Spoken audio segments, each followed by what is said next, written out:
Selamat pagi dan selamat hari Sabat kepada kita semua. Selamat hari Sabat yang ke-13 pada kuarter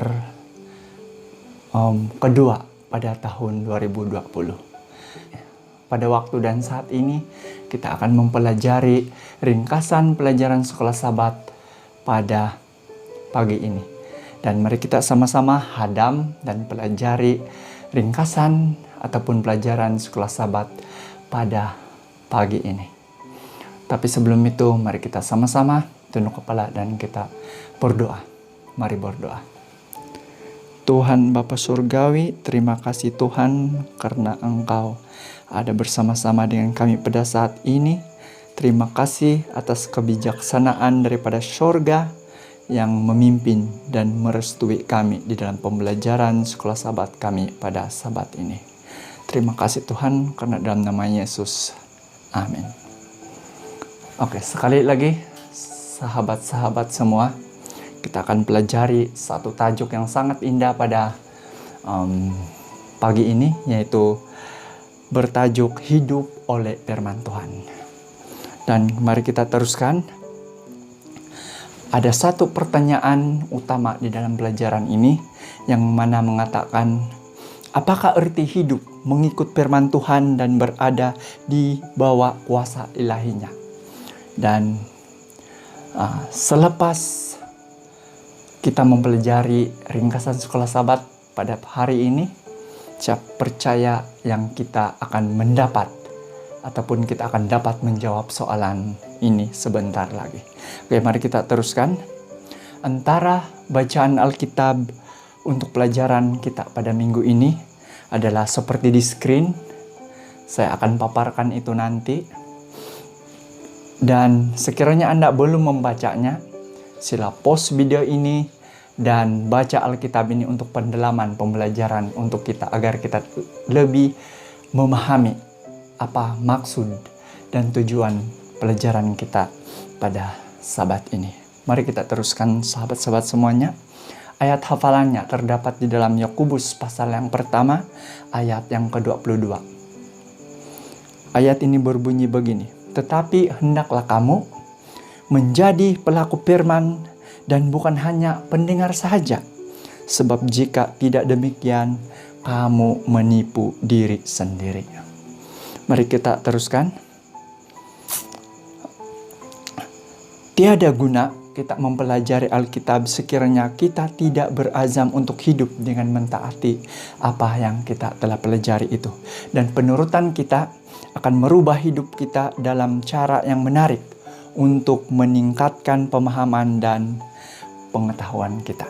Sekiranya kita tidak mau berpegang pada firman Tuhan dan tidak berniat untuk mempraktikkan apa-apa yang kita telah pelajari, maka kita tidak akan berkembang di dalam kerohanian kita. Dan kesaksian kita akan terjejas karena kehidupan kita tidak selaras dengan kata-kata kita. Dan minggu ini kita akan mempelajari apa artinya hidup mengikut dengan firman Tuhan dan berada di bawah kuasa otoritasnya.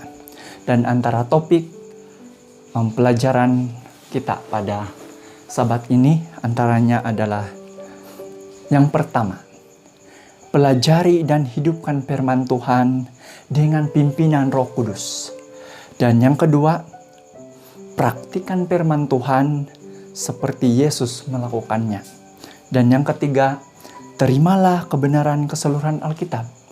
Dan yang keempat, luangkan masa yang khusus bersama firman Tuhan, luangkan masa yang khusus. Dan yang kelima ataupun yang terakhir, pelajari firman Tuhan dengan menghafal ataupun mengingat ayat-ayat di dalam Alkitab dan menggunakan musik ataupun lagu. Sahabat-sahabat semua,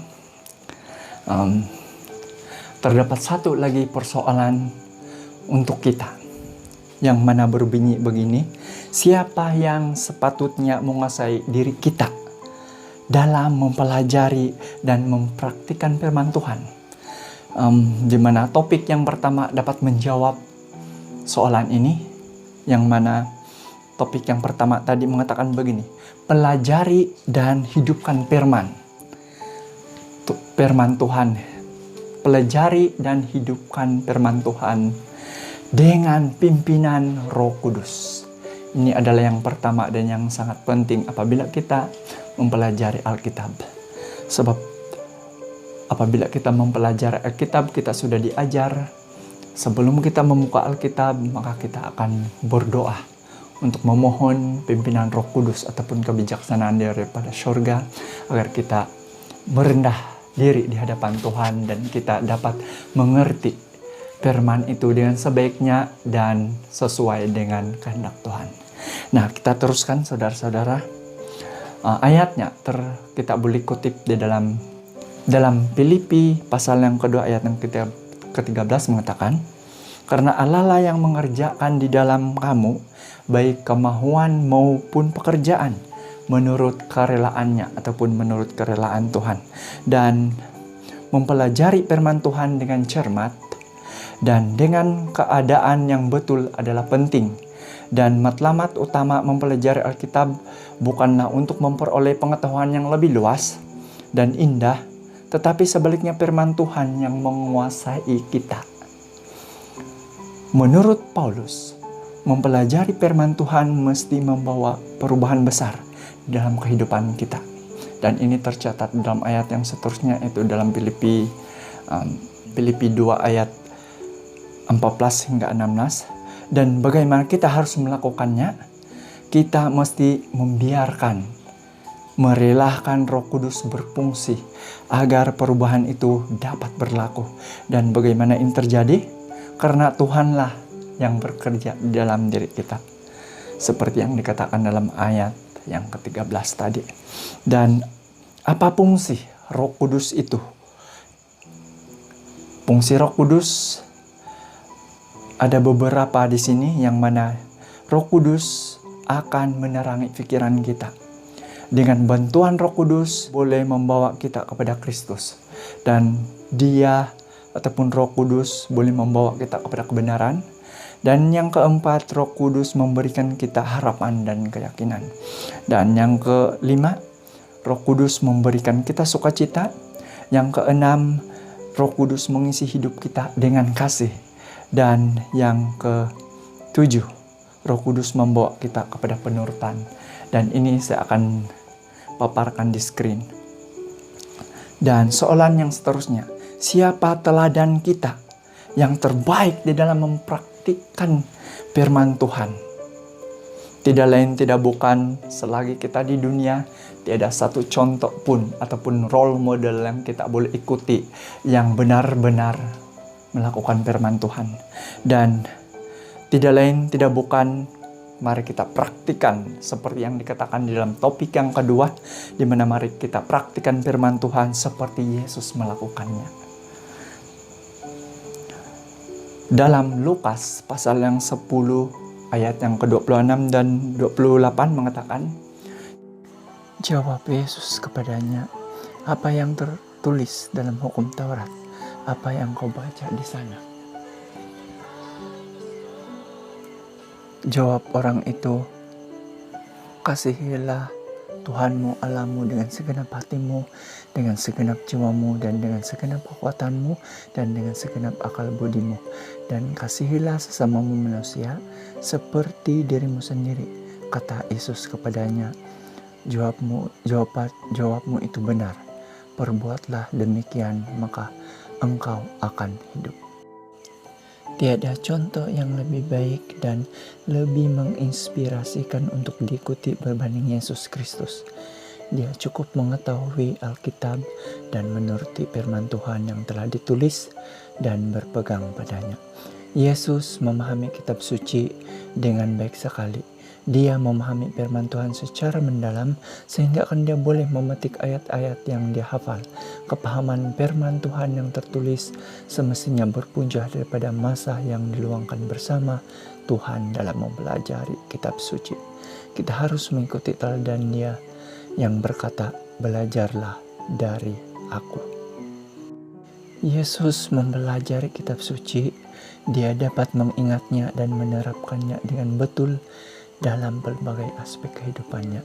Dia menggunakan kitab suci ketika dia tergoda, ketika dia membuang pengurup uang dari bait suci, ketika dia harus menjawab pertanyaan yang sulit. Dia dapat mentafsirkan peristiwa yang dia jalani sebagai pemenuhan kitab suci. Kita juga harus menggunakan Alkitab ketika membuat keputusan, ketika bertindak, ketika mentafsirkan peristiwa, ketika membagikan Kristus dengan orang lain juga. Persoalannya di sini, bolehkah kita menerima kebenaran Alkitab hanya dengan 99,9% saja? Dan jawabannya adalah, terimalah kebenaran keseluruhan daripada yang tercatat dalam Alkitab. Matius 5 ayat 38 hingga 39, kamu telah mendengar firman, mata ganti mata dan gigi ganti gigi. Tetapi aku berkata kepadamu, janganlah kamu melawan orang yang berbuat jahat kepadamu, melainkan siapapun yang menampar pipi kananmu, berilah juga kepadanya pipi kirimu. Apakah message yang disampaikan oleh Yesus kepada kita mengenai hubungannya dengan Alkitab? Sebilangan orang mengatakan bahwa Yesus menolak beberapa bahagian dalam perjanjian lama dan menggantinya dengan perintah-perintah baru.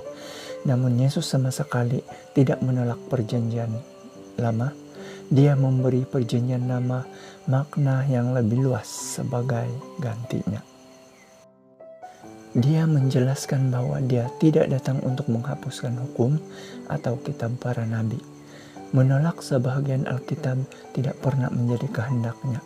Tidak ada yang dapat menentukan bahagian mana dari Alkitab yang diilhamkan atau berguna dan mana yang tidak. Semua kitab suci diberikan oleh ilham dari Tuhan dan sangat menguntungkan. Tercatat dalam 2 Timotius 3 ayat 16. Topik yang seterusnya, luangkan masa yang khusus bersama firman Tuhan. Luangkan masa yang khusus untuk Tuhan.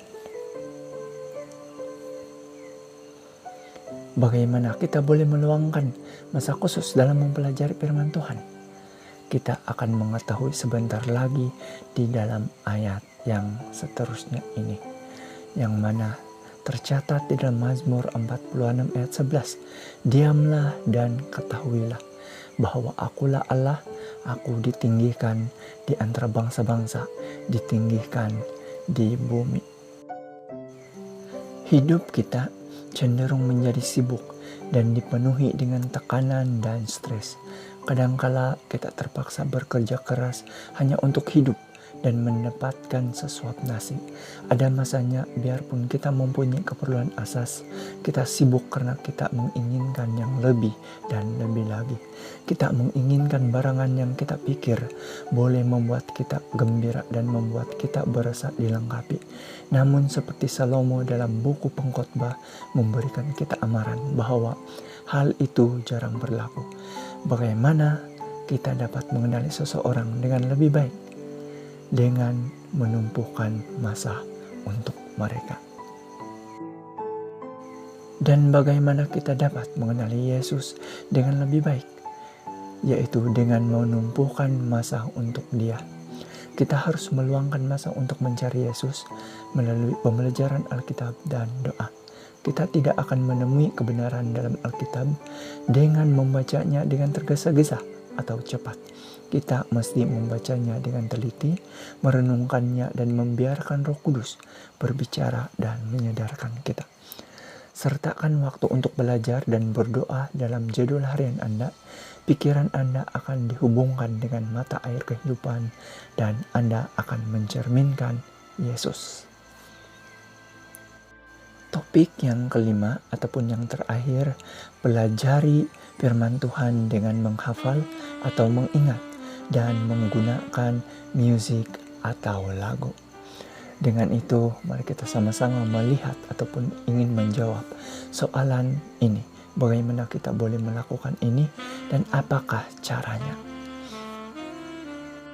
Mazmur pasal 119 ayat 11 mengatakan, "Dalam hatiku aku menyimpan janjimu, supaya aku jangan berdosa terhadap Engkau." Mengapa menghafal petikan Alkitab itu sangat berguna? Kita dapat menerapkannya dalam berbagai keadaan. Ia membantu kita membuat keputusan. Ia mempengaruhi pemikiran dan tindakan kita. Ia mengangkat pemikiran kita kepada Tuhan. Ia melindungi kita daripada ide dan tafsiran yang salah. Kita dapat mengutipnya ketika kita memerlukannya, walaupun kita tidak mempunyai Alkitab. Dan yang terakhir, ia mengelakkan kita daripada cobaan ataupun godaan. Terdapat banyak cara untuk belajar Alkitab, ajarannya dan kisahnya dengan hati. Musik adalah salah satu yang paling berkesan.